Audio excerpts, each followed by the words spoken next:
Most people believe financial risk begins when markets fall. In reality, it often begins much earlier, when your economic life is concentrated inside systems you do not control. A bank account feels stable until access is delayed. An exchange feels liquid until withdrawals are paused. A payment app feels efficient until a compliance flag turns convenience into dependency. That is the real weakness. Not volatility alone, but over-reliance on centralized rails for storage, movement, identity, and permission. A large number of individuals operate with hidden concentration risk. Their income arrives through one channel. Their spending depends on one or two cards. Their savings sit inside custodians exposed to policy, counterparties, and jurisdictional discretion. Their records, communications, and authentication methods are all tied to the same digital profile. That arrangement works well in normal conditions, but normal conditions are precisely what make fragility invisible. The system does not need to seize everything to control your behavior. It only needs to interrupt your access at the wrong moment. That interruption can come from a fraud trigger, a banking review, a deplatforming event, a custody freeze, a regional capital control, a sanctioned spillover, or a technical outage.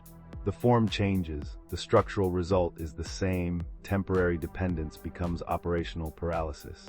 This is why custody risk matters. If your assets exist only as claims on an intermediary, then your balance is not the same thing as your control. You may retain legal exposure to value, but lose immediate functional access to it. That distinction becomes critical under stress. Counterparty exposure compounds this problem. Many people think they are diversified because they hold multiple apps, multiple accounts, or multiple products. But if those tools sit inside the same banking network, regulatory perimeter, or identity layer, the diversification is cosmetic. The failure points remain correlated. Another common weakness is emotional allocation. People hold no liquidity buffers during optimism, then scramble for cash during stress. They overallocate to assets they do not fully understand, underestimate drawdown risk, and confuse long-term conviction with short-term illiquidity tolerance. That is not resilience, that is unpriced fragility. There is also jurisdictional exposure. Most individuals assume the legal environment around their money will remain broadly stable. But rules change faster than habits, reporting obligations expand, KYC standards tighten, cross-border movement becomes more visible, tax enforcement becomes more aggressive. If your entire financial life depends on one jurisdiction behaving predictably, you are carrying concentration risk at the political layer.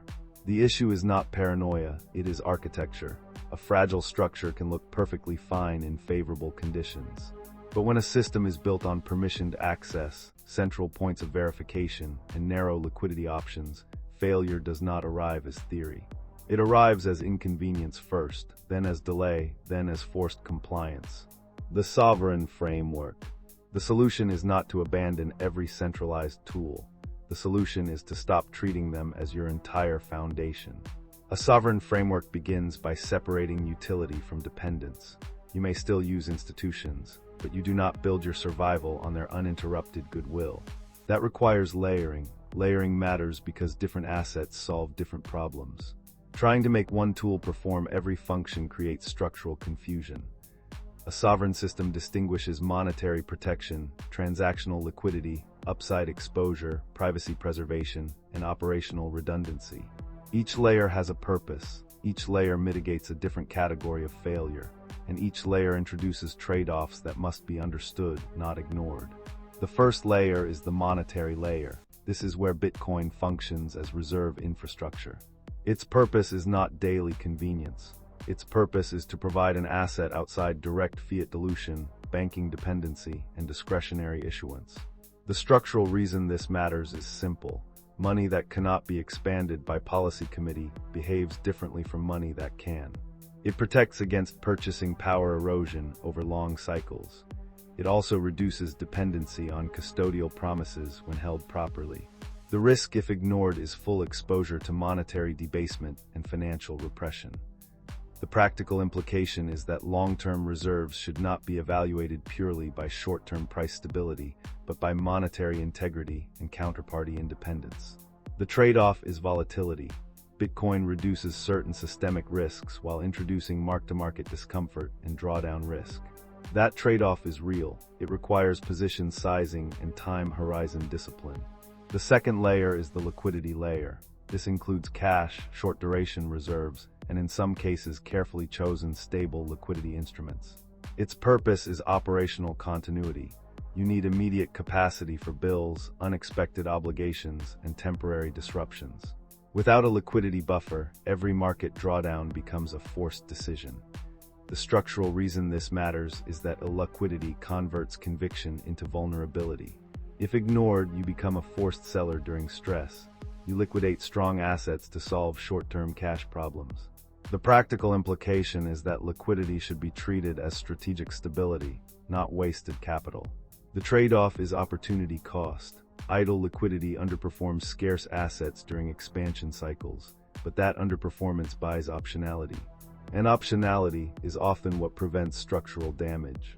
The third layer is the asymmetric layer. This is controlled exposure to higher-risk upside opportunities, whether through selected Bitcoin-adjacent strategies, conservative DeFi structures, or other asymmetry-seeking allocations. Its purpose is capital expansion without contaminating the core reserve layer. The structural reason this matters is that growth capital and preservation capital should not be mixed carelessly. If ignored, you either stagnate entirely or overexpose the base layer to speculative behavior. The practical implication is that asymmetric bets should remain limited, deliberate, and isolated from essential reserves. The trade-off is obvious. Higher upside comes with higher counterparty exposure, protocol risk, smart contract risk, and deeper drawdown potential. That layer exists to concentrate risk, not to disguise it. The fourth layer is the privacy layer. Its purpose is not secrecy for its own sake. It is to reduce unnecessary data leakage, behavioral mapping, and identity-linked financial exposure. Digital OPSEC matters because modern systems monetize and govern visibility. If all your communications, payments, authentication methods, and asset interfaces are tied together, then surveillance becomes behavioral leverage. The risk, if ignored, is not merely loss of privacy. It is increased profiling, easier restriction, broader attack surface, and faster account correlation during disputes or reviews. The practical implication is to think in terms of exposure minimization, not invisibility, just discipline. The trade-off is inconvenience. Private systems are often less seamless, but convenience is frequently subsidized by data extraction and control. The fifth layer is the redundancy layer. This includes backup access methods, separated credentials, multi-location resilience, legal awareness, and some degree of jurisdictional optionality. Its purpose is to prevent a single point of failure from disabling the whole structure. If ignored, a compromised device, lost credential set, policy shift, or regional disruption can collapse functionality all at once. The practical implication is that resilience must be designed before stress arrives. The trade-off is complexity. Redundancy increases maintenance burden, but complexity that is chosen is far better than chaos that is imposed. Operational discipline. A strong framework fails without disciplined conduct. Tools do not create sovereignty, behavior does. The first principle is position sizing. The common mistake is allocating based on excitement, fear of missing out, or abstract conviction unsupported by actual risk tolerance. People build portfolios that look rational in spreadsheets but become psychologically unbearable during volatility. The structural correction is to size positions according to survival, not ego. If an allocation cannot survive a severe drawdown without forcing bad decisions, it is too large. That is true even for assets you deeply believe in. Proper sizing compresses behavioral volatility, and behavioral stability is a form of protection. The second principle is liquidity discipline.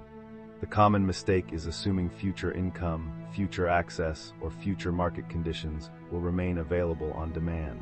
That assumption destroys resilience.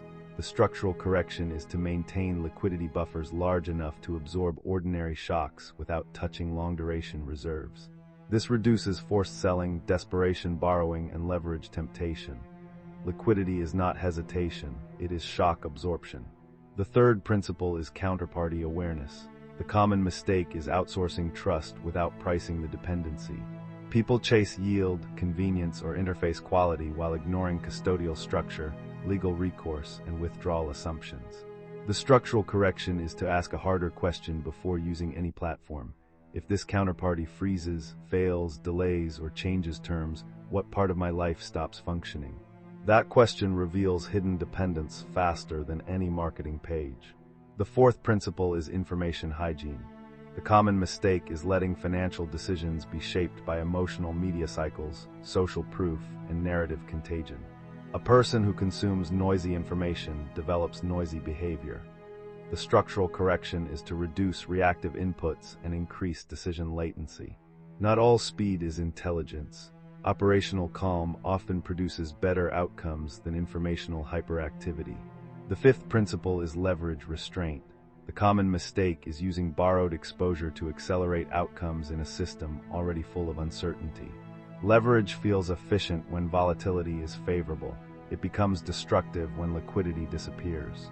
The structural correction is to build asymmetry primarily through patience and accumulation, not through amplified fragility. Leverage can turn a correct long-term thesis into a short-term liquidation. That is not sophistication, that is structural impatience. The sixth principle is jurisdictional humility. The common mistake is assuming legal stability is permanent because it has been recently familiar. The structural correction is to understand that policy risk is part of financial architecture. Reporting rules, asset classifications, tax treatment, access norms, and banking standards can shift. A resilient actor does not need to predict every policy change. He needs to avoid total dependence on one policy environment. Risk containment. Risk containment begins with accepting that failure scenarios are not rare anomalies. They are part of the system. The first failure scenario is exchange failure or withdrawal freeze. This has happened repeatedly across cycles, sometimes through fraud, sometimes through insolvency, sometimes through liquidity mismatch, and sometimes through regulatory intervention. In each case, the same pattern appears. Users believed access and ownership were the same thing. They were not. The structural lesson is that balances on a platform are contingent claims within someone else's operational and legal structure. When that structure breaks, your timeline no longer matters. The second failure scenario is a regulatory or banking access shock. This does not require dramatic confiscation. It can emerge through enhanced compliance review, delayed wires, geographic friction, expanded KYC enforcement, payment processor restrictions, or silent de-risking. The damage comes from time sensitivity. You may still technically own your funds, but if access is slowed during a key window, the result is functional impairment. This is especially dangerous for individuals with concentrated liquidity, business obligations, or no redundancy in payment rails.